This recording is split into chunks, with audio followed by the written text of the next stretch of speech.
Este episódio me permite falar sobre um regimento histórico e uma batalha que não apenas mudou o curso de uma guerra, mas representou uma nova era para um exército cujas contribuições seriam críticas durante algumas das horas mais sombrias do mundo.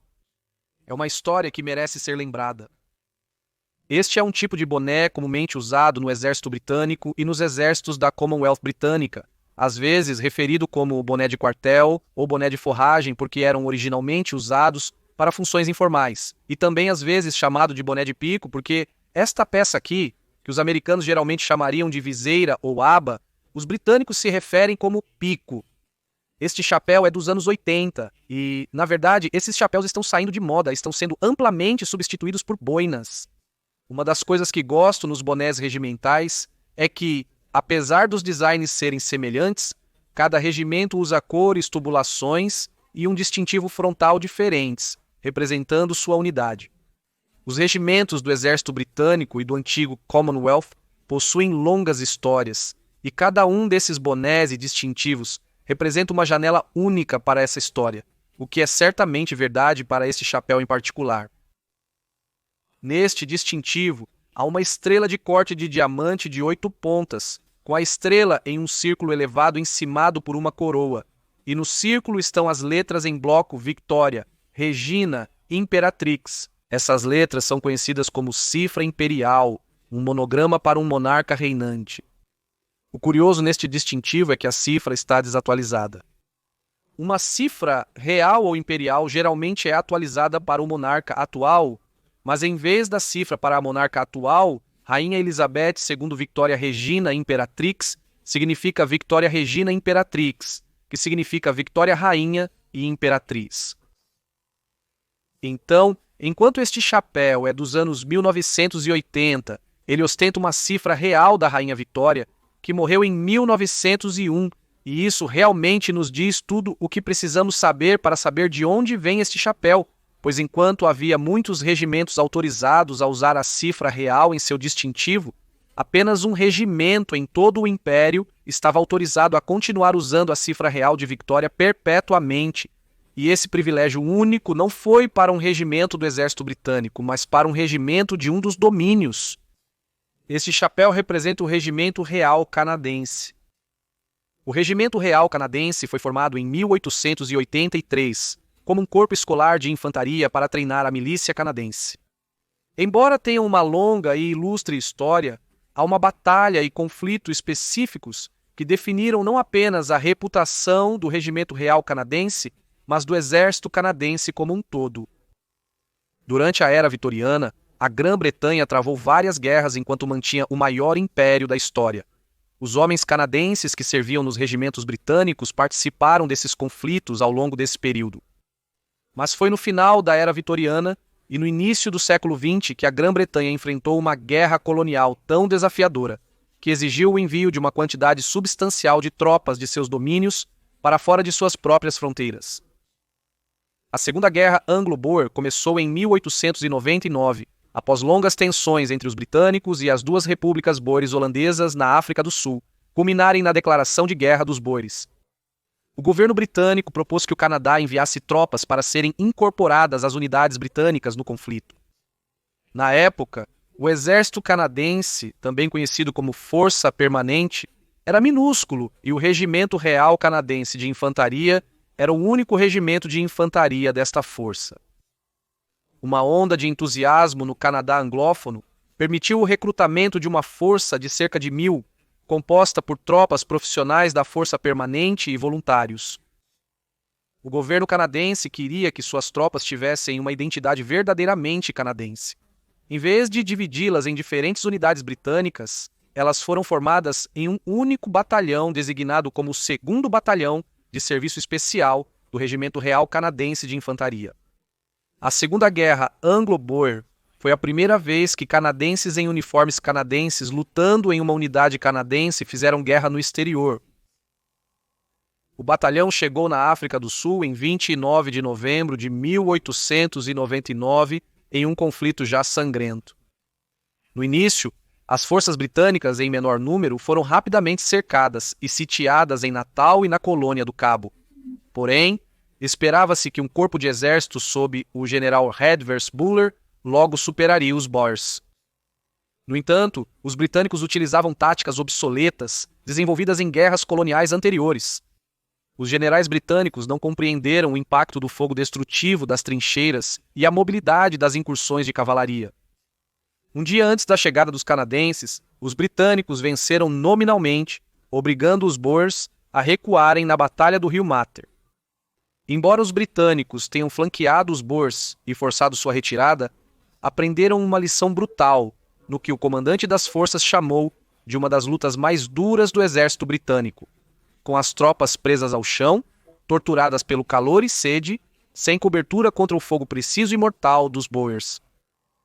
Ficou evidente que a tática de ataque frontal apenas por infantaria, tão bem sucedida contra oponentes coloniais, era impossível contra um exército entrincheirado usando rifles de ação por ferrolho.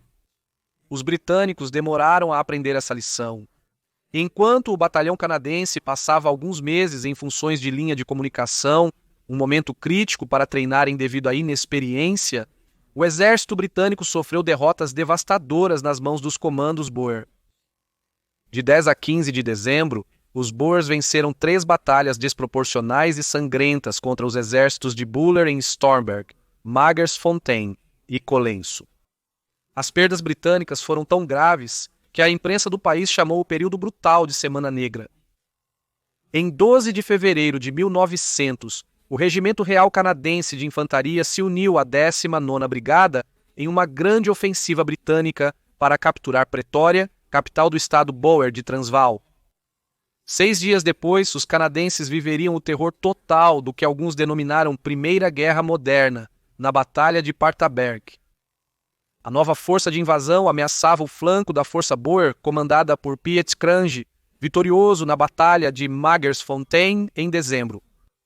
A força de Crange, com cerca de 4.500 Boers e um lento trem de suprimentos, tentava se retirar quando foi bloqueada pela cavalaria britânica em uma travessia do Rio Mater, permitindo que 15.000 homens sob o comando do tenente-general Horatio Kitchener os cercassem. Os Boers se entrincheiraram em um lugar chamado Paardeberg, que na língua africana Boer significa colina do cavalo. A situação era grave para Crange, pois os britânicos tinham artilharia avassaladora e podiam bombardear seu comando até a submissão. Mas Kitchener, que ganhou fama lutando contra derviches nas guerras modestas e que estava preocupado com os reforços Boer, ordenou ataques frontais à posição preparada de Crange, apesar das lições da falha dessas táticas em dezembro. Os ataques ocorreram no domingo, 18 de fevereiro de 1900. Um dos 2 regimentos que lideraram os ataques foram os Royal Canadians. A posição era péssima. As tropas canadenses, já cansadas de uma longa marcha, primeiro precisaram atravessar o difícil rio Mater. Como observado por um soldado, tivemos dificuldade para atravessar, pois a água chegava até o queixo e a correnteza era forte. Uma vez atravessados, eles se formaram para o ataque. O terreno descia até a posição dos Boers, por mais de 800 metros sem qualquer cobertura. Os Boers abriram um fogo devastador a cerca de 100 metros. O ataque foi frustrado e as tropas sobreviventes ficaram presas pelo fogo até poderem recuar à noite.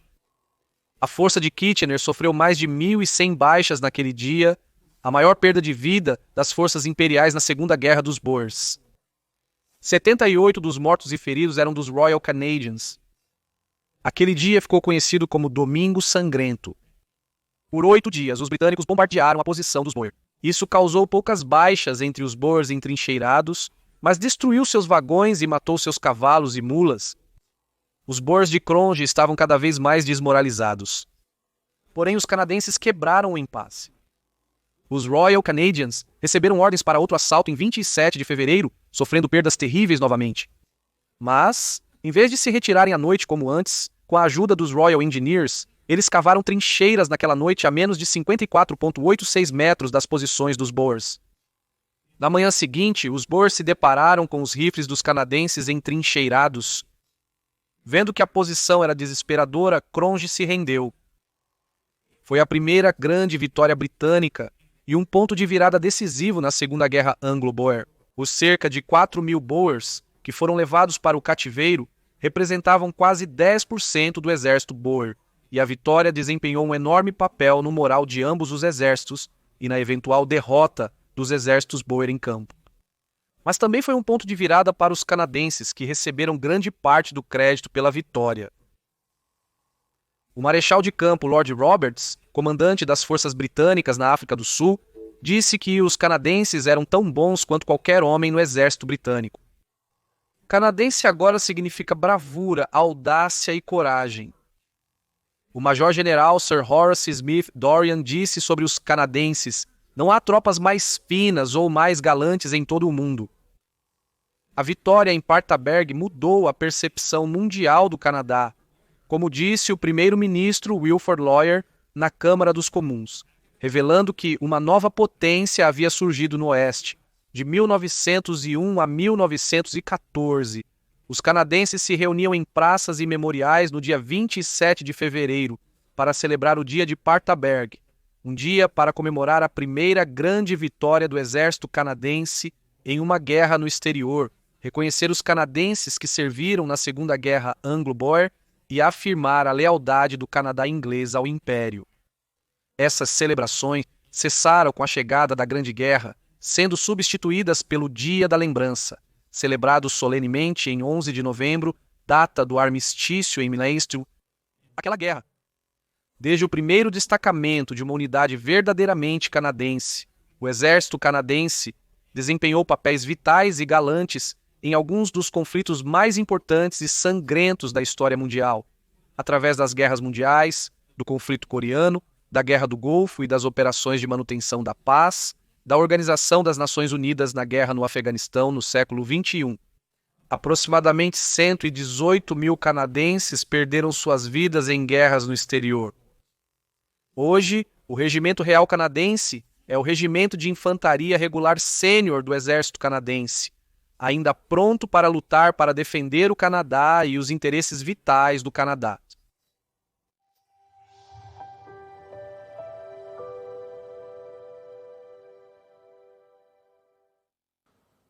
Quando a Grã-Bretanha declarou guerra à Alemanha em 4 de agosto de 1914, seus domínios foram envolvidos. Antes do Estatuto de Westminster em 1931, a política externa dos domínios do Commonwealth, incluindo o Canadá, era controlada pelo Parlamento Britânico.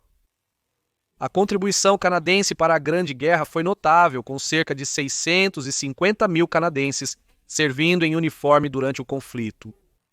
Isso é impressionante não apenas porque a população total do Canadá, na época, era de apenas cerca de 8 milhões, mas porque, no início da guerra, o exército canadense era minúsculo, com apenas 3.100 soldados. Os canadenses fizeram grandes sacrifícios durante a Grande Guerra, e foram as palavras de um canadense que, talvez mais do que qualquer outro, encapsulou os sacrifícios feitos por todos os soldados naquele terrível conflito. É uma história que merece ser lembrada. O Canadá optou por criar uma força expedicionária, inicialmente uma força totalmente voluntária. O primeiro contingente da força, chamado de Divisão Canadense, foi recrutado em agosto e chegou à Inglaterra em outubro. A divisão treinou na planície de Salisbury durante o inverno e embarcou para a França em fevereiro de 1915. Entre os homens da divisão canadense estava John McCrae. Nascido em Ontário em 1872, McCrae ingressou em um corpo de cadetes aos 14 anos, uma organização que fornecia treinamento militar e disciplina a jovens. Após 3 anos, ele ingressou em uma bateria de campo da milícia. Ele também estudava medicina, graduando-se como o melhor aluno da sua turma na Universidade de Toronto em 1898. A historiadora Linda Granfield disse sobre ele: seus ancestrais incluíam soldados e médicos, e ele continuou a tradição. McCrae também tinha outro talento, publicando vários poemas e contos curtos. Sua poesia focava em temas de morte, possivelmente influenciada pela perda de um amor precoce. Não a expulse, eu grito, as palavras gentis de Deus vêm. O futuro e o passado dela estão comigo. Será minha boa vontade trazê-la para casa finalmente. John McCrae, A Esperança do Meu Coração, 1894. Ele serviu por um ano em um batalhão de artilharia na Segunda Guerra Anglo-Boer, antes de voltar ao Canadá e retomar sua carreira médica. Com o início da Grande Guerra, o médico de 41 anos foi nomeado cirurgião de brigada para a 1ª Brigada da Artilharia de Campo Canadense. Na Guerra dos Boers, ficou impactado com o tratamento precário dos doentes e feridos, mas sentiu-se compelido a servir. Ele escreveu para um amigo: será uma guerra terrível. Estou muito assustado, mas mais assustado de ficar em casa com a minha consciência. Em abril, a divisão canadense foi movida para a área chamada Saliente em Ypres. Ypres é uma cidade belga na província de West Flanders. Embora seja escrito Ypres, a pronúncia francesa é Ypres. Apesar disso, os ingleses que lutaram lá costumavam chamar a cidade de Wipers. O saliente de Ypres, significando uma característica de campo de batalha que se estende ao território inimigo e é cercado por 3 lados, foi criado durante a corrida para o mar de 1914, onde as potências centrais e a Entente tentavam flanquear uma a outra no norte.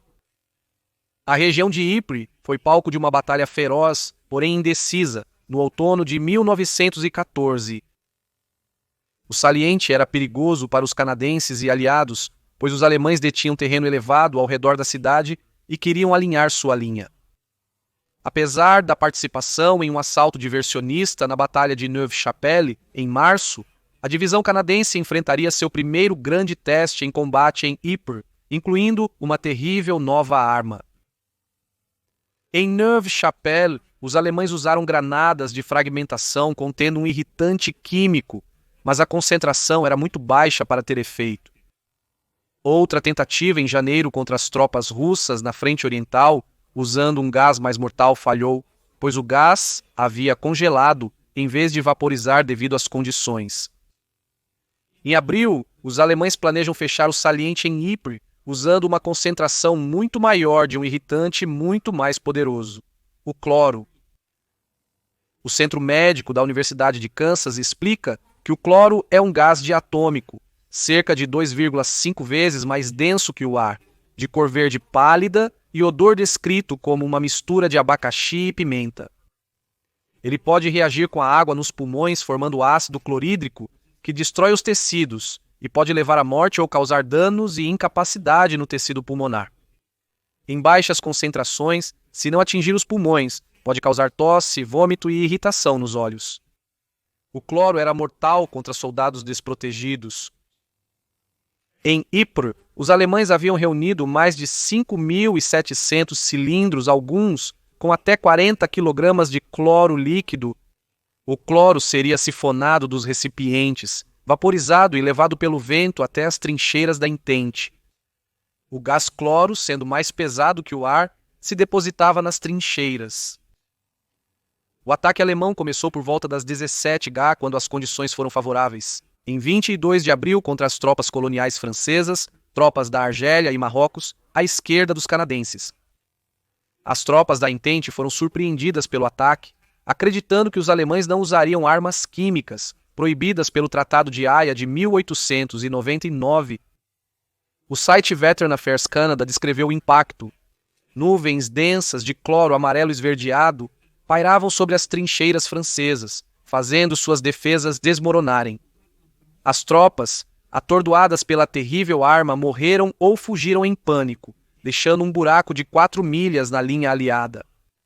As tropas alemãs avançaram, ameaçando cercar as trincheiras canadenses e pôr em risco mortal 50.000 soldados canadenses e britânicos. Em uma memória de 1932, o oficial britânico Alfred Oliver Pollard escreveu: "Não se pode culpá-los se eles se quebraram e fugiram. Na escuridão crescente e na terrível noite, lutaram com o terror correndo cegamente na nuvem de gás, caindo com peitos arfando em agonia e o lento veneno da asfixia cobrindo seus rostos escuros."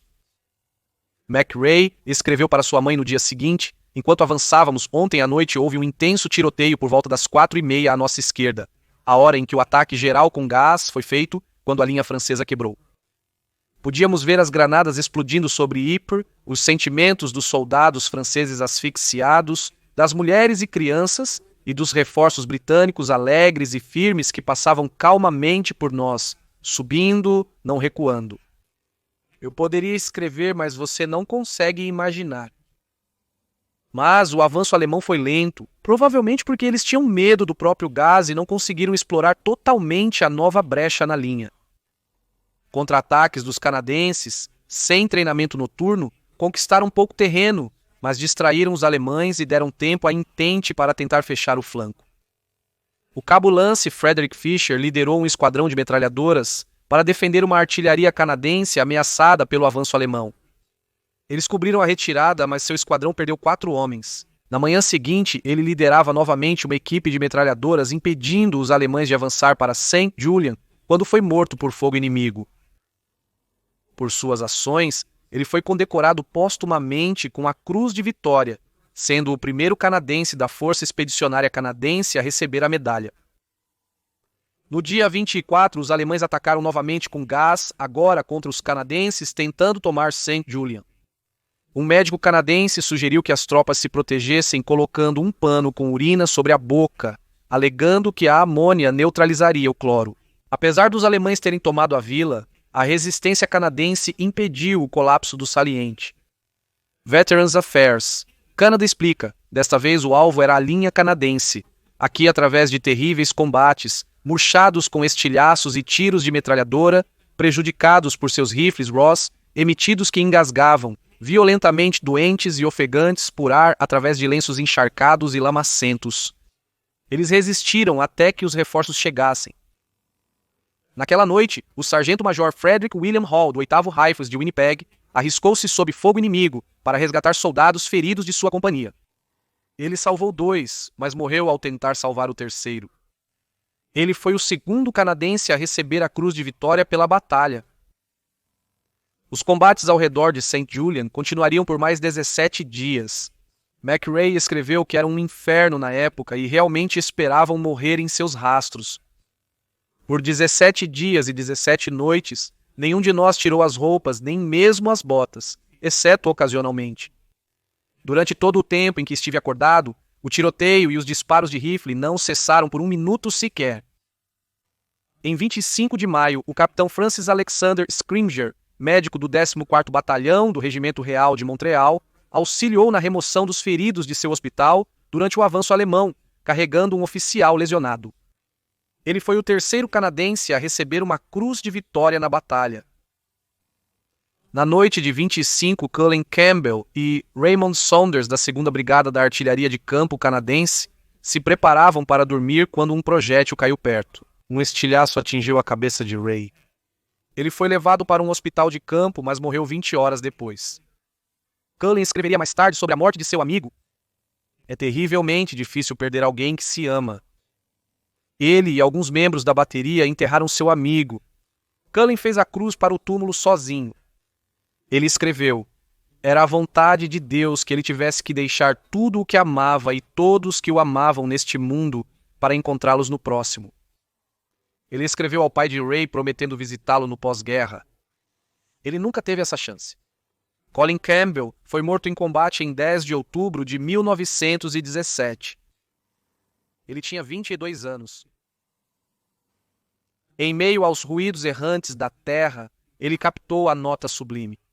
Hoje, ao seu redor, surge dos silêncios do tempo uma inundação de mais nenhuma música, como um rio profundo e largo, canção de lamento para heróis reunidos no salão de banquetes de Deus. John McCrae, o mestre morto, 1913.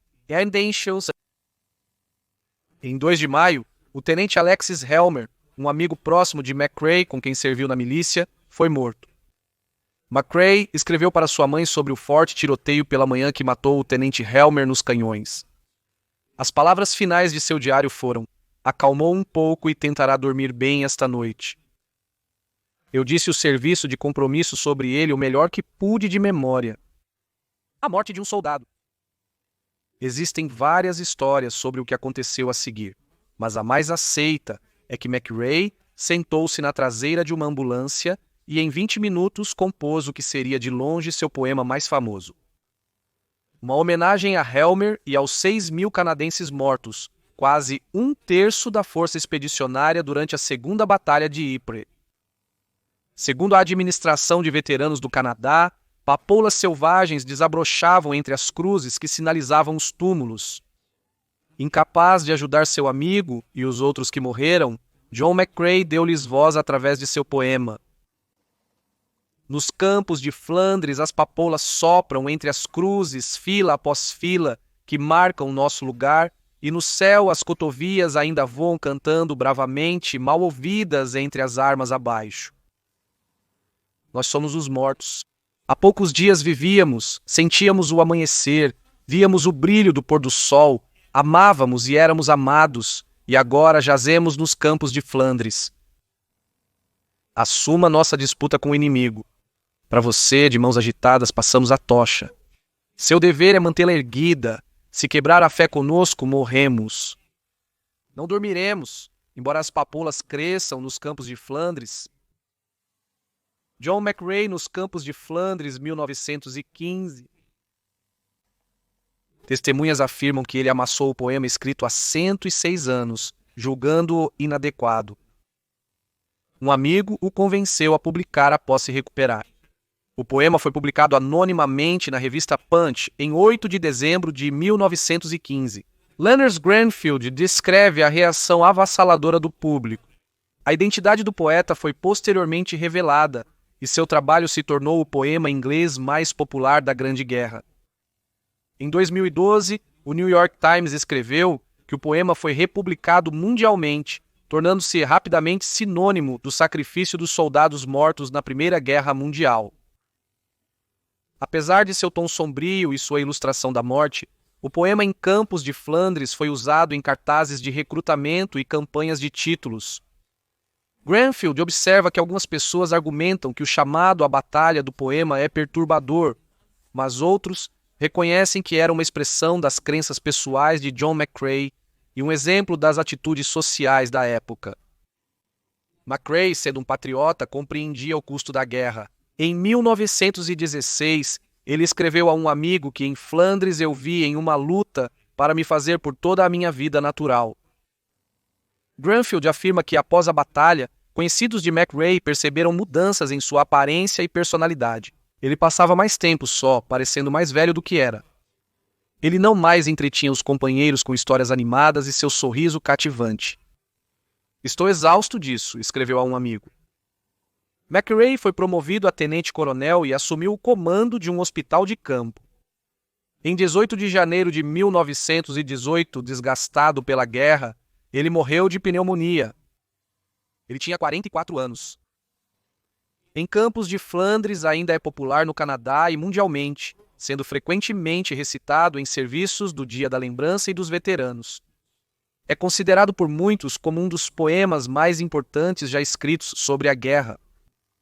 Sua alusão a papoulas vermelhas inspirou a papoula da lembrança, aquelas papoulas vermelhas, às vezes feitas de papel, que são distribuídas por organizações de veteranos para comemorar aqueles que morreram na guerra, muitas vezes em troca de uma doação de caridade que serve para causas de veteranos.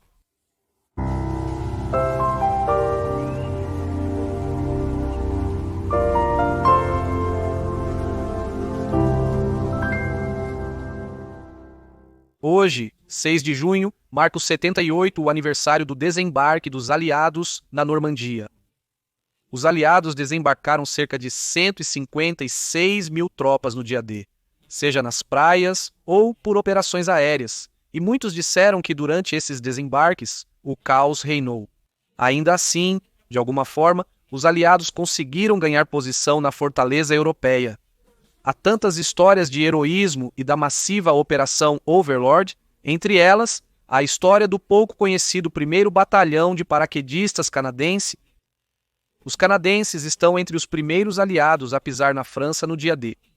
É uma história que merece ser lembrada, de acordo com o Centro Juno Beach, o segundo museu e centro cultural da Guerra Mundial do Canadá, localizado na Normandia, França. A ideia de um batalhão de paraquedistas canadense foi inspirada pelo sucesso das operações de paraquedistas britânicos e alemães no início da Segunda Guerra Mundial. A princípio, a ideia não era para operações ofensivas no exterior, mas para defender as vastas áreas remotas do Canadá. Isso foi considerado necessário, pois o risco de defender o solo canadense de um inimigo estrangeiro se tornou mais realista devido às tensões crescentes no Pacífico e a presença de submarinos alemães nas águas do leste canadense e no estuário de São Lourenço. O primeiro batalhão de paraquedistas canadense foi criado pelo Exército Canadense em 1º de julho de 1942. Constituído seguindo as linhas dos paraquedistas britânicos, incluía comandos de batalhão e companhia e 3 regimentos de infantaria. No total, 26 oficiais e 590 homens de todas as patentes. Segundo o centro, recrutar voluntários foi inicialmente difícil, pois os homens temiam que se alistar no batalhão de paraquedistas os limitaria à defesa doméstica, uma perspectiva pouco atraente para jovens ansiosos por ação. O recrutamento melhorou quando o apelo foi feito a homens que já se voluntariaram para o serviço estrangeiro, semelhante ao visto nos Estados Unidos da América. No Reino Unido, o prestígio de integrar uma unidade de elite atraiu voluntários suficientes. Uma edição de abril de 2020 das notícias online do Kirby Center Canada cita Lulami, que se voluntariou para o batalhão aos 17 anos. Lá eu ouvi falar bastante sobre isso. Foi emocionante. Eu lhes disse que era isso que queria fazer. Todos os membros do batalhão precisavam se voluntariar para serem elegíveis para o serviço estrangeiro. Como o Canadá não possuía infraestrutura para treinar paraquedistas, suas forças foram treinadas nos Estados Unidos e no Reino Unido. O objetivo era unir o melhor dos 2 regimes de treinamento para o programa canadense. O grupo enviado para o Reino Unido treinou na Escola de Treinamento de Paraquedismo número 1 em Força Aérea Real Ringway. O treinamento nos Estados Unidos da América foi realizado na Escola de Paraquedismo do Exército, conhecida como Jump School, em Fort Benning, Geórgia. Os riscos foram ilustrados quando o primeiro comandante da unidade, Major H.D. Proctor, morreu em um acidente de treinamento em 7 de setembro de 1942. Os homens do batalhão seriam treinados em Fort Benning, mas em abril de 1943, o Canadá abriu sua própria base de treinamento de paraquedistas na base das forças canadenses Shiloh, perto de Manitoba. Lemmy disse ao Kirby News: "Tivemos que fazer 5 saltos do avião para conseguir nossas asas. Eu achei muito divertido." Alguns canadenses treinados em Fort Benning se juntariam ao 2º Batalhão de Paraquedistas canadense, que seria integrado à 1ª Força de Serviço Especial, uma unidade conjunta canadense-americana, conhecida como a Brigada do Diabo. Mas o 1º Batalhão de Paraquedistas canadense era inteiramente composto por canadenses. O Canadá tinha um batalhão de paraquedistas totalmente treinado até março de 1943. Com a redução do risco de invasão doméstica, decidiu-se enviar o batalhão para o exterior como parte do elemento canadense no Reino Unido. Eles continuariam treinando na realidade aumentada Wingway e mesmo com oficiais canadenses. O batalhão faria parte da 3ª Brigada Paraquedista Britânica, 6ª Divisão Aerotransportada. A unidade continuaria no exército canadense, mas sob comando britânico. 31 oficiais e 548 homens do batalhão embarcaram para a Grã-Bretanha em julho de 1943, no Queen Elizabeth. Lemmy disse: "Tudo parecia acontecer muito rápido. Eu não estava nervoso. Eu estava treinando o mais duro que podia para chegar lá." O batalhão treinou na Inglaterra por mais 10 meses. Eles se especializaram em funções como operar metralhadoras, morteiros pesados e passaram por um rigoroso treinamento físico. Por fim, Lemmy afirmou que nos informaram ser o bastante de treinamento. "É hora de ir trabalhar." A 6ª Divisão Aerotransportada desempenhou a Operação Tonga em Normandia, protegendo o flanco leste das forças invasoras.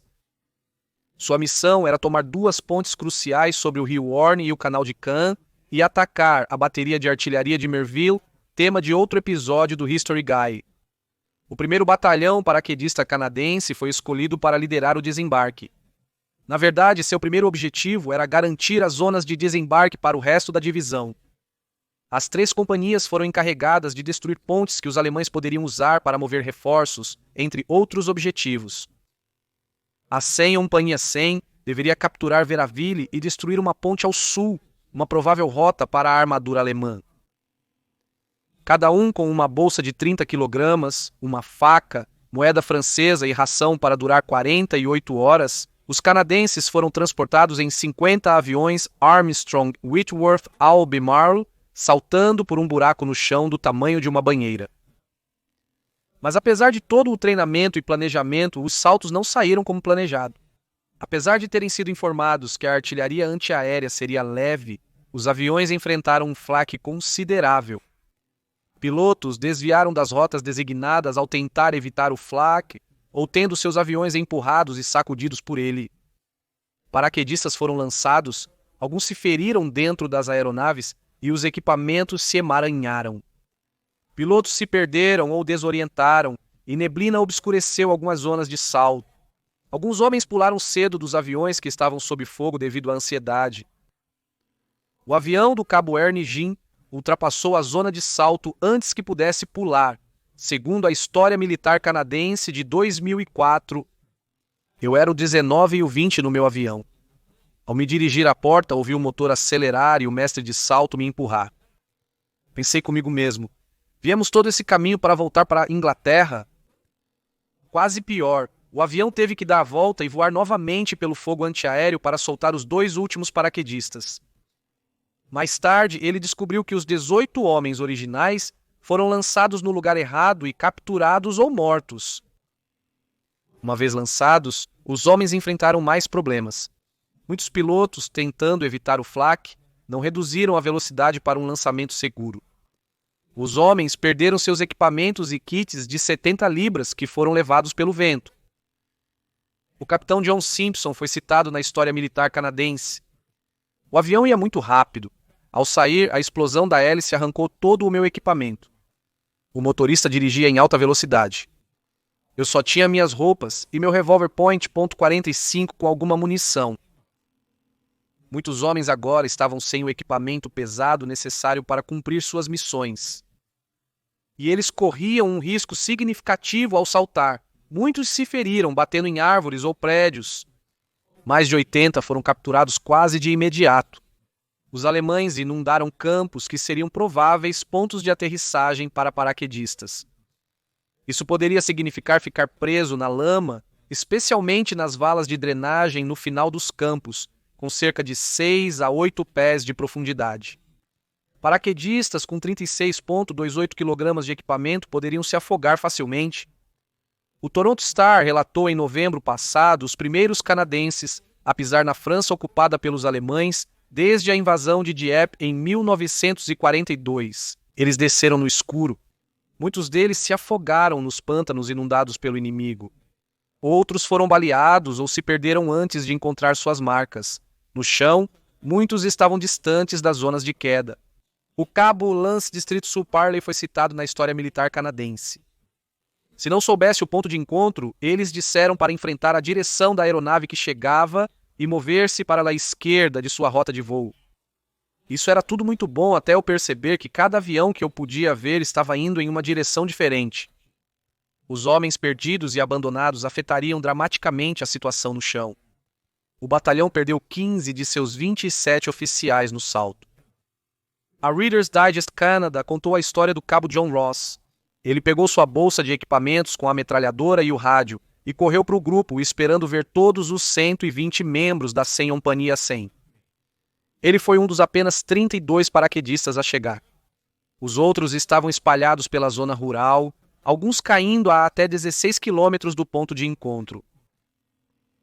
Logo após outro desastre, os bombardeiros Lancaster aliados estavam programados para realizar um ataque de apoio próximo à bateria de armas de Merville. Porém, ao errarem os alvos, vários bombardearam a área de desembarque do batalhão. Muitos paraquedistas foram mortos, o restante ficou atordoado pelas enormes explosões. Em seu livro de 1995, Fora das Nuvens, sobre o primeiro batalhão de paraquedistas canadense, John Wills observa o estado da companhia no ponto de encontro. Esperava-se mais de 100 homens no ponto de encontro, mas o Major H.H. M. MacLeod, comandante da 100 Companhia, tinha apenas 15. Os planos previam tropas fortemente armadas com equipes de metralhadoras, morteiros pesados e torpedos Bangalore, mas os poucos homens tinham apenas um projetor de infantaria anti-tanque, 3 metralhadoras Sten, 8 rifles e a pistola de MacLeod. Segundo o coronel Bern Horn, em seu livro de 2010 Homens de Aço, Paraquedistas Canadenses na Normandia, MacLeod e os soldados remanescentes avançaram para capturar as posições defensivas nos terrenos do Le Grand Château, em Verreville. MacLeod queria usar a velocidade e a escuridão para auxiliar seu ataque. Ele sabia que ação ousada, agressiva e surpresa, combinada com esses dois fatores, compensaria sua falta temporária de mão de obra. Conforme coletavam homens pelo caminho, os paraquedistas pouco armados estavam não só em menor número, mas muito além do que esperavam. Wills escreve que a 100 foi encarregada de eliminar a guarnição inimiga em Verreville. Considerando o tamanho da força da 100, a empreitada era formidável. No Château de Verreville, um canhão antitanque de 75 mm e fortificações, incluindo bunkers e trincheiras, foram estabelecidos para controlar o cruzamento de estradas. Isso foi operado por uma força muito maior do que o previsto. MacLeod queria engajar a posição rapidamente para evitar que ela interferisse no desembarque iminente do restante da 6ª Divisão aerotransportada. Chegaram à portaria vazia do castelo, que claramente havia sido usada como quartel. O bombardeio pelos Lancasters fez a guarnição se mover para suas trincheiras. Enquanto atiravam na posição inimiga, eles descobriram pela primeira vez a presença do canhão antitanque de 75 mm. De acordo com a Reader's Digest Canada, tiros pulverizaram a estrada externa e um grande projétil atingiu a parte inferior do prédio. Após alguns dias, paraquedistas saíram ilesos. A resposta agora estava clara.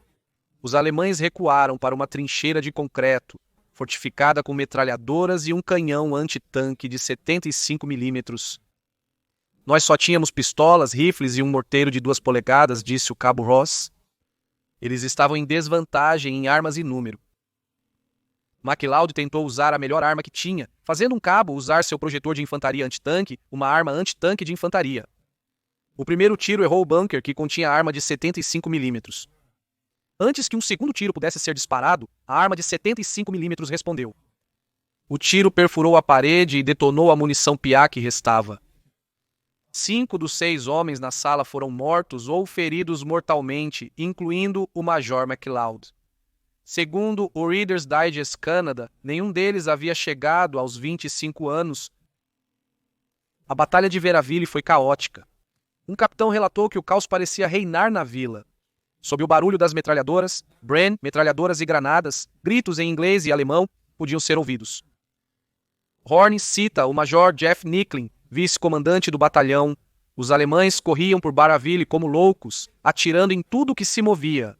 Até uma vaca em movimento recebeu uma rajada de metralhadora. Eles estavam tão nervosos que corriam em duplas e trios para se apoiarem. Aos poucos, os paraquedistas localizaram as posições inimigas e, com a chegada de reforços, avançaram em direção aos sons da batalha. Wills relata que o ponto de ruptura ocorreu quando um paraquedista se posicionou para lançar bombas incendiárias de um morteiro de 2 polegadas.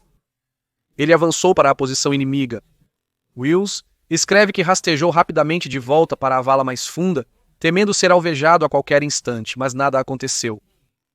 Minutos depois, uma bandeira branca foi erguida no bunker e o cabo Hall, único médico restante, aceitou a rendição dos 43 soldados alemães remanescentes na posição defensiva. Segundo a Reader's Digest Canada, um sargento alemão perguntou ao cabo Ross onde estavam os demais soldados. Vocês foram ordenados a se render, pois enfrentavam uma força imbatível de canadenses endurecidos pela guerra.